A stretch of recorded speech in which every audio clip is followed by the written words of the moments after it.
The great hall of Lyrian Prime was quiet, in a way that made every sound feel heavy.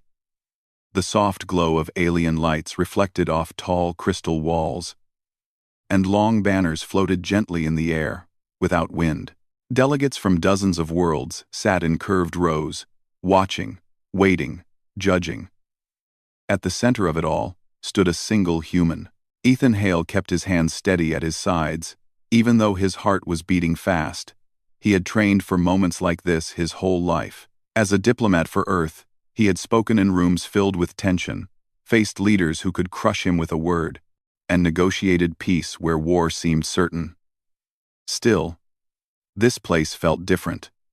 This world was older, stronger, and proud beyond measure. Across the hall, seated on a raised platform of living crystal, was Princess Serelith of the Elorian Empire. She was not just royalty, she was a symbol. The Elorians were one of the most advanced species in the known galaxy, tall, graceful, with skin that shimmered like moonlight and eyes that reflected stars. They were respected and feared in equal measure. Their empire had never been ruled by an outsider, never bent its deepest traditions. And yet, over the past year, Ethan had worked closely with Serelith. He had expected cold distance. Instead, he found curiosity. He had expected pride. Instead, he found kindness. Long hours of talks about trade, defense, science, and culture slowly turned into conversations about loss, duty, and hope. Ethan had not planned to fall in love. It had simply happened. The meeting continued, voices rising and falling as translators whispered meanings across languages. Agreements were signed. Promises were made. When it finally ended, the delegates began to leave, their footsteps echoing as the great doors opened. Ethan remained behind. He told himself he was reviewing his notes. In truth, he was waiting for the hall to empty. Serelith had remained seated as well, her advisors quietly stepping away. Soon, the space felt too large for just two people. Ethan walked slowly toward a balcony that overlooked the glowing city below. Towers of crystal and metal stretched into the sky, connected by streams of light. Flying vessels moved like silent birds. It was beautiful. It was impossible, and it felt very far from home. He rested his hands on the balcony edge and let out a quiet breath. "I wish I could marry her," he whispered, barely louder than a thought. "I wish I could stand beside her. Without politics. Without fear." He closed his eyes, ashamed of his weakness. Humans were still newcomers to the galactic stage. Earth needed allies, not scandal. He knew better than to dream. Then a calm, clear voice spoke behind him. "My answer is yes." Ethan froze. He turned slowly, his breath caught in his chest. Princess Serelith stood a few steps away. Her posture was straight, but her expression was gentle, her eyes focused only on him. You heard that?" he asked. "I did," she replied. "Elorian hearing is precise. I was not meant to hear it, perhaps, but I did." Color rose to Ethan's face. "Your Highness, I apologize. I should not have."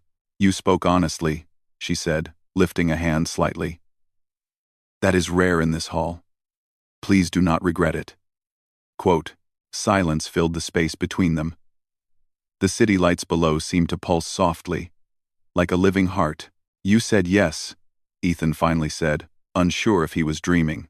"Yes," Serelith repeated, not as a ruler speaking to a subject, not as a princess bound by law, but as a being who has listened, learned, and chosen. Ethan swallowed. "You know what this means. Your people, my people, this could cause conflict." "It already will," she said calmly. Truth often does.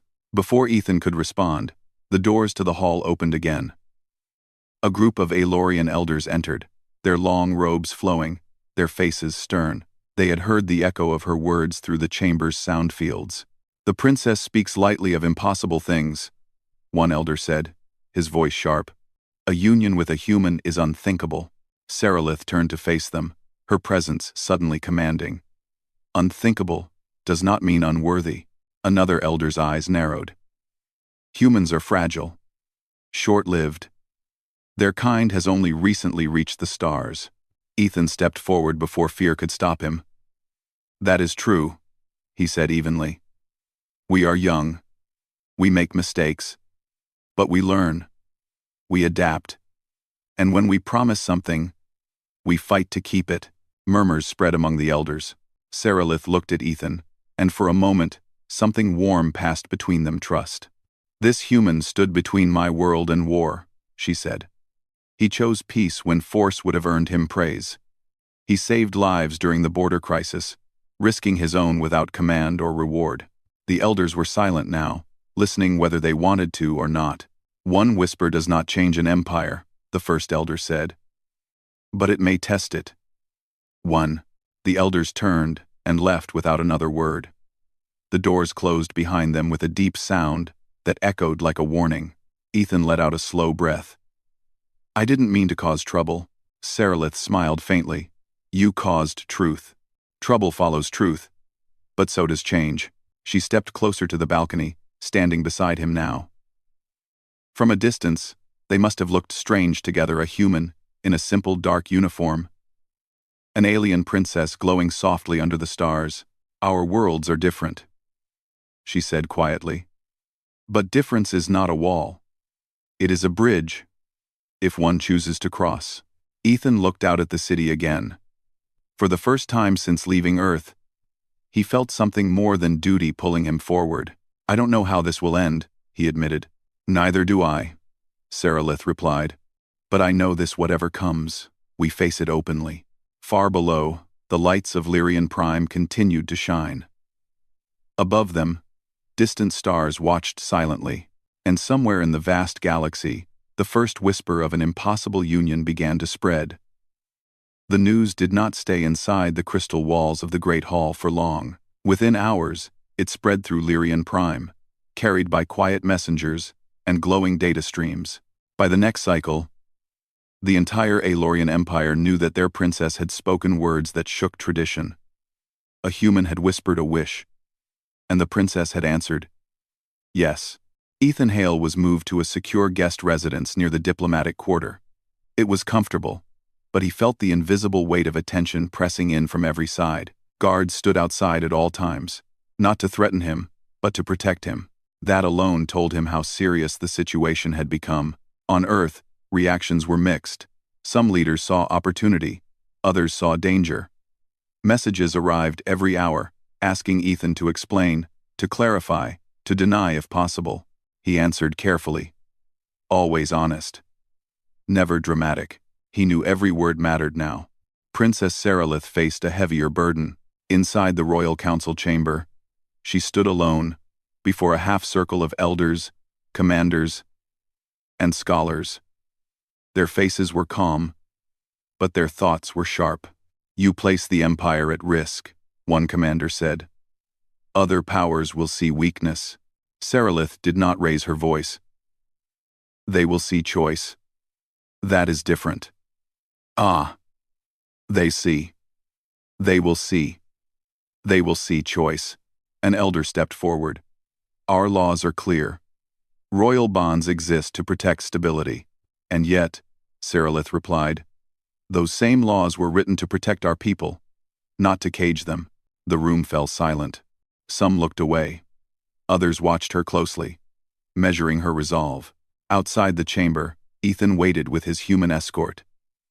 He could not hear the words, but he could feel the tension. He wondered if his presence alone had made her life harder. The thought weighed on him more than any threat. Later that day, Sarilith came to him. They met in a quiet garden where alien plants glowed softly, opening and closing like slow breathing. For a moment, neither spoke. My people are divided, she said at last. Some fear what you represent. Others are curious. I understand fear, Ethan replied. Humans lived with it for centuries. We learned that hiding from it only makes it stronger. She studied him. You speak as if you have already chosen this path. I did the moment I spoke, he said simply. A faint smile touched her face. Then you understand what comes next. What comes next? He asked. Proof, she said. Not for me. For them. The opportunity came sooner than expected. A warning alert echoed across the capital that night. A research station on the edge of Aelorian space had gone silent. It was located near a volatile energy field, dangerous even for advanced ships. The station held both Aelorian scientists and a small team of human engineers working on shared technology. The council argued to wait. The risk was high. Sending help could mean losing ships and lives. Ethan did not hesitate. "We should go," he said during the emergency meeting. "If there are people alive, they're waiting." "You are human," a commander replied. "Your life is not expendable." Ethan met his gaze. "No life is. That's the point." Sarilith watched him closely, then turned to the council. "I will authorize a rescue mission." Gasps filled the chamber. "You cannot go," an elder said. "I will not command others to face danger I will not face myself," she answered. A ship was prepared at once, sleek and fast, built for precision rather than war. Ethan joined the crew as a liaison, though everyone knew he would do more than observe. As the ship entered the unstable zone, alarms sounded. Energy waves struck the hull, shaking the vessel. "Navigation is failing," the pilot warned. Ethan moved to the system's console with the human engineers. "We can stabilize it manually," he said, "but we need to reroute power." "That could overload the core," one engineer replied. "Only if we hesitate," Ethan said. "Trust me." Working together, human and Aelorian hands moved across controls. The ship steadied, just enough. They reached the station to find it damaged, lights flickering, hull torn by energy storms. Life signs were weak but present. Ethan led the boarding team inside. The corridors were dark. Air was thin. Injured scientists lay trapped behind sealed doors. Without waiting for orders, Ethan forced manual releases, lifting panels heavier than his own body. He ignored the pain, focused only on the people inside. Sarilith watched him as he worked.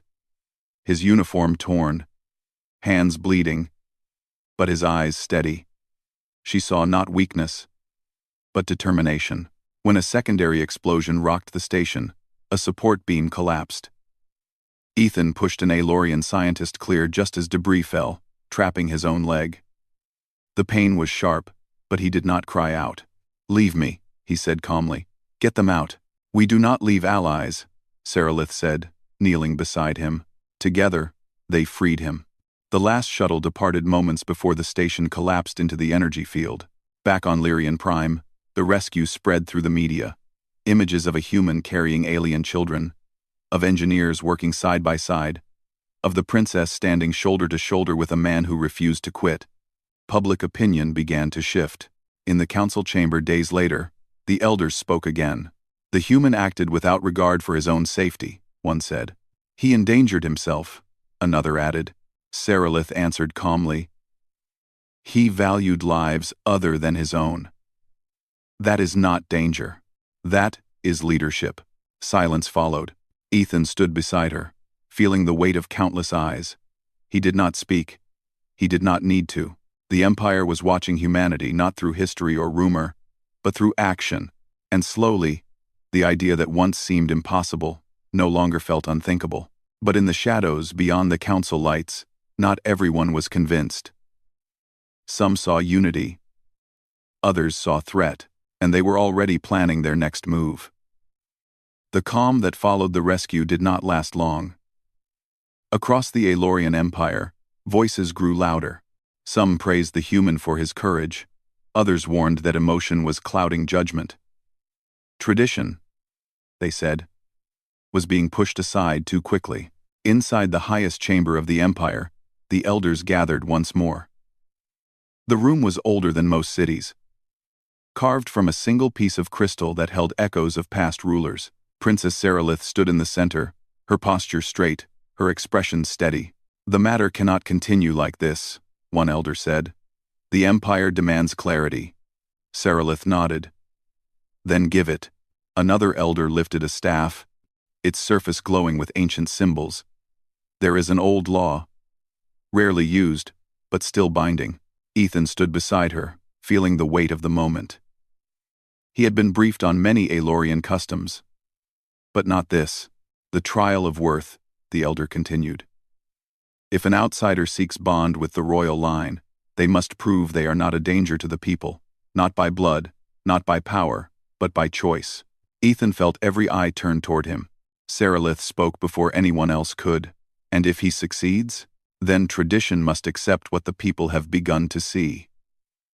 The elder replied. If he fails, the matter ends. Ethan did not hesitate. I will take the trial. Seralith looked at him, concern clear in her eyes. You do not know what it asks. I know what it asks of me, he said quietly. Everything I am. The trial began at dawn. Ethan was taken to a vast open structure beyond the city, built above deep valleys and moving light streams. The air was thin and cold. Around him stood observers, elders, commanders, citizens, and foreign envoys. News had spread quickly. The entire empire was watching. The first test was not physical.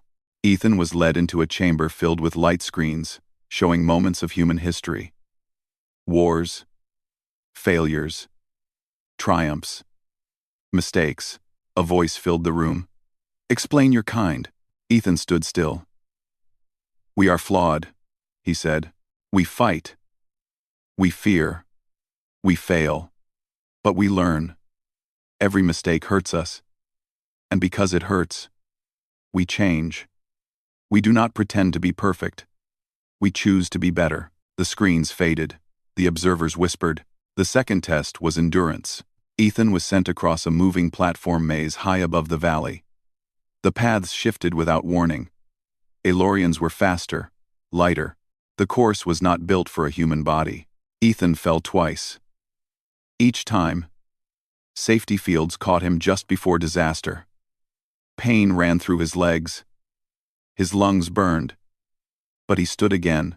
He moved slowly, thinking, timing each step instead of rushing. By the end, he crossed the final platform on shaking legs. The third test was meant to end it. He was led into a sealed structure with 3 chambers. In each, a life signal appeared on the display. 1 Aelorian elder, 1 child, 1 unknown reading. The voice returned. You may save only 1. Choose. Ethan stared at the display. His heart pounded. This is not a test of strength, he said. It's a test of obedience. Silence followed. I refuse to choose. Ethan continued. If the trial demands I abandon lives to prove worth, then the trial is wrong. Alarms sounded. The chamber shook. Outside, the observers reacted in shock. What is happening? Seralith demanded. A commander checked the readings, his expression changing. The system is overloading. Someone altered the parameters. Inside the chamber, the floor began to crack. Real danger replaced simulation. Ethan moved instantly. He forced open the nearest chamber. Inside was not an illusion, but a real Aelorian child. Unconscious. Trapped by failing supports. The test had been turned into a trap. Ethan lifted debris far heavier than himself, muscles tearing, breath short. He carried the child out and laid them safely near the exit. The unknown signal flared again, deeper inside. Ignoring pain, Ethan went back. He found an elder pinned under a collapsed frame. The structure groaned, seconds from failure. Leave me, the elder said weakly. You have already proven enough. Ethan shook his head. That's not how humans prove things. He braced himself and pushed, inch by inch, until the elder was free. The exit alarm screamed. Only 1 signal remained. Ethan followed it into the lowest chamber, where energy lines sparked wildly. A maintenance worker lay injured, unconscious. Human by the look of him. One of the engineers from the joint project. The ceiling cracked. Ethan grabbed the man and ran. He did not make it out in time. The structure collapsed behind him, throwing him forward. He shielded the injured worker with his body as debris rained down. Pain exploded through his back and leg. Darkness crept in. Outside, silence fell as rescue teams rushed forward. They pulled Ethan from the wreckage, barely conscious, bloodied, but still holding the engineer. Seralith reached him first, kneeling at his side. For a moment, the princess forgot the empire, the trial, the law. She saw only a man who had chosen others over himself again and again. He's alive, a medic said. Barely, The crowd stood stunned. No one spoke. The elder who had been saved stepped forward, leaning on a staff, his voice carried across the open space. This was no trial outcome, he said. This was truth. Days passed. Ethan lay in a healing chamber, wrapped in soft light and quiet sound. His body slowly repaired, but his mind drifted in and out. He remembered Earth's skies. Seralith's voice, the moment he thought he would not wake again. When he opened his eyes, she was there. You failed the trial, she said softly. His heart sank. Good, she continued, because you showed us something better. The council gathered one final time. The human did not win by design, the elder announced. He broke the test by refusing its cruelty. He saved lives that were never meant to be in danger. He revealed corruption within our own system. Those who had sabotaged the trial were exposed and removed quietly. The Empire did not celebrate them. The elder turned to Ethan. You were given impossible choices. You chose compassion every time. That is not weakness. Seralith stepped forward. My people feared humanity because they believed strength only lived in power. Today, they saw strength live in restraint. The chamber echoed with agreement, not loud, but deep. Outside, the people waited. When Ethan and Seralith appeared together on the balcony overlooking the city, the crowd did not cheer at first. They watched. They listened. Then, slowly, voices rose not in command, but in acceptance. The darkest moment had passed. Not with victory, but with understanding. And the galaxy shifted, just a little, because one human refused to stop being human. The city of Lyrian Prime woke under a different sky that day. The light was the same soft glow it had always been. But the feeling was new. Word had spread during the night. The trial had ended. The human had survived. And the Empire had changed. Ethan Hale stood near a tall window inside the Royal Healing Wing, slowly testing his strength.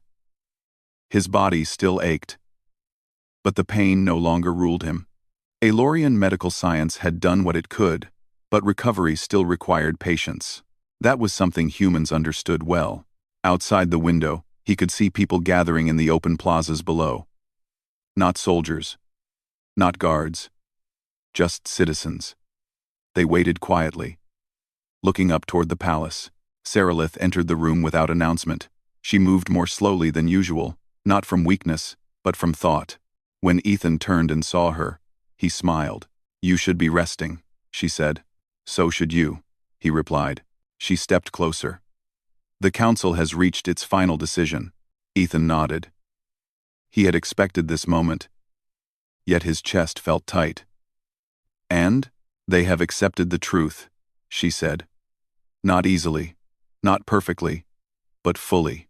Relief passed through him, warm and quiet. Then, I didn't break your empire. Seralith smiled gently. You revealed its strength. And soon after, they walked together through the long crystal halls toward the central balcony. The doors opened, and sound washed over them. Thousands of voices fell silent at once. Ethan paused. Seralith placed her hand lightly on his arm. Whatever happens, she said, we face it together. They stepped forward. The crowd looked up at them. A human and an Aelorian standing side by side. No symbols of rank. No armor. Just two beings under the open sky. An elder stepped forward, his voice carried by gentle amplification across the city. People of the Aelorian Empire, he said, we stand at a moment history will remember. Tradition guided us for ages. But tradition must serve life, not rule it. He gestured toward Ethan. This human was tested by our laws and by our fear. He did not answer with force. He answered with sacrifice. Again and again.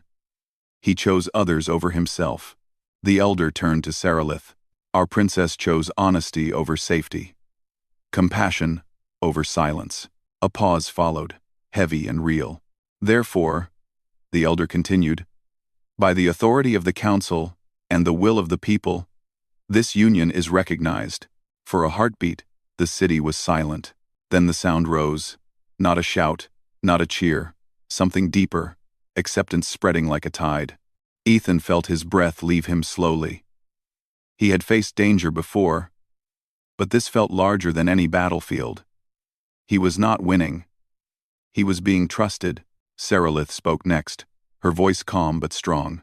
"This union does not mean one world replaces another," she said. "It means we stand together. Different. Equal. Learning." She looked at Ethan as she spoke the final words.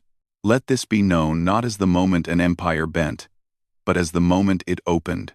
The days that followed moved quickly. Messages arrived from across the galaxy. Some were cautious, some were hopeful. A few were openly hostile, but none could ignore what had happened.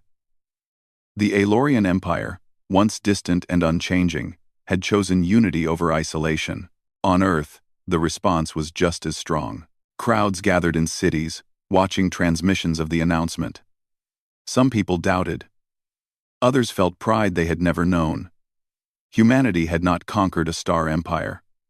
It had earned respect from one. Ethan became a symbol, whether he wanted to or not.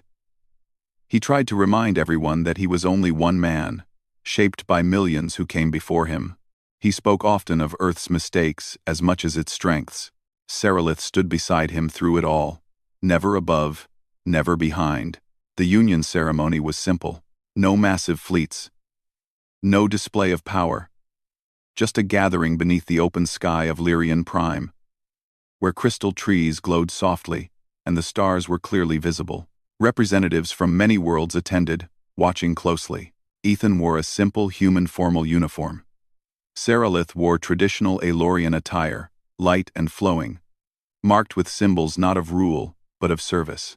They spoke vows not written by law, but by choice, promises of honesty, of patience, of listening. When they joined hands, the moment echoed far beyond the planet. In the months that followed, changes began. Joint academies opened, where human and alien students learned together. Shared rescue fleets formed, built on the idea that saving lives mattered more than borders. Trade expanded, not just in materials, but in ideas. There were still problems. Fear did not vanish overnight. Some worlds resisted. Some conflicts remained unresolved. But something fundamental had shifted. Humanity was no longer seen as small or fragile. They were seen as persistent. Ethan often walked the city alone now, without guards. Aelorian children waved at him. Elders nodded in respect. He never forgot that the path had been dangerous, and that it could have ended very differently. One evening, he and Seralith stood on the same balcony where it had all begun. The city lights shimmered below them. "Do you regret hearing that whisper?" Ethan asked quietly. She looked at him, then out at the stars. "No." "Do you regret speaking it?" He thought of Earth, of the trial, of the lives saved and the pain endured. "No," he said. "It was the most human thing I ever did." She smiled and leaned against him slightly. Beyond the city, beyond the empire, the galaxy continued its endless motion. Wars would come. Challenges would rise. No single union could solve everything. But now, when the stars looked back at humanity, they did not see weakness. They saw a species that stumbled, stood up, and reached out anyway. And that was enough to change the future.